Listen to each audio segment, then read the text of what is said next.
आज 1.5 ते 2 वर्षापासून रिक्षावाले जे मनमानी करतायत, गोरगरीब जनता जी आहे त्यांच्याकडून 15 रुपये ते रिक्षा भाडं घेतात। कायद्यात ते 15 रुपये घेणं चुकीचं आहे।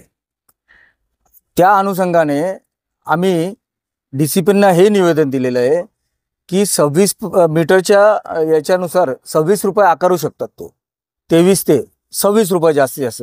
चला ठीक आहे, सीएनजी वाढली, 2 रुपये एक्स्ट्रा केले, 26 चे 28 केले, किंवा अजून काय झालं 2 रुपये एक्स्ट्रा झाले, चला ते 10 रुपये प्रमाणे शेअरिंग रिक्षा 30 रुपये आकारू शकतात। हे 25-40 रुपये प्रमाणे घेतात। म्हणजे 5-5 रुपये हे त्यांच्या मनमानी कायद्याच्या बाहेर जाऊन हे रिक्षा भाडं घेतात। तर हे तात्काळ थांबवावं म्हणून ट्रॅफिक डीसीपी आणि आपले डीसीपी हे असे एसीपी वगैरे सिनियर पीआय यांच्याकडे तक्रार दाखल करतोय। आणि याच्यापुढे नागरिकांनी 10 रुपये देण्यात यावे। आणि जर कोणी रिक्षावाला मुजोरी करत 15 रुपये मागत असेल तर तात्काळ त्यांनी कंट्रोल नंबरवर कॉल करून त्याची कायदेशीर त्याच्यावर कारवाई होईल, त्याच्यावर गुन्हा दाखल होईल। म्हणून आजपासून भिवंडीच्या जनतेने 10 रुपये प्रमाणे सीट भाडं देण्यात यावं ही आमची मागणी आहे। याच्यात गोरगरीब लोकांचं खूप नुकसान होतं आहे आणि ही लूट थांबवली पाहिजे।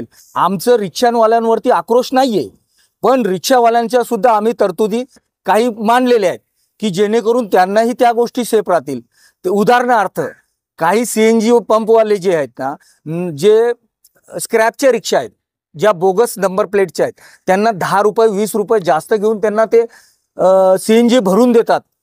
त्या भरून न देता त्या सीएनजी पंपावरती सुद्धा आम्ही कारवाई करणार। काही फेक रिक्षांमध्ये आम्ही जाऊन आम्ही बसणार, तिथं आम्ही व्हिडिओ शूटिंग करणार आणि त्याचं लायसन हे सीएनजी पंपवाल्याचं कॅन्सल करायला लावणार। इथपर्यंत आम्ही सक्तीने वागणार।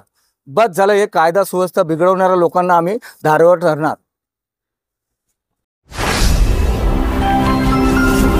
Speed news Bharat.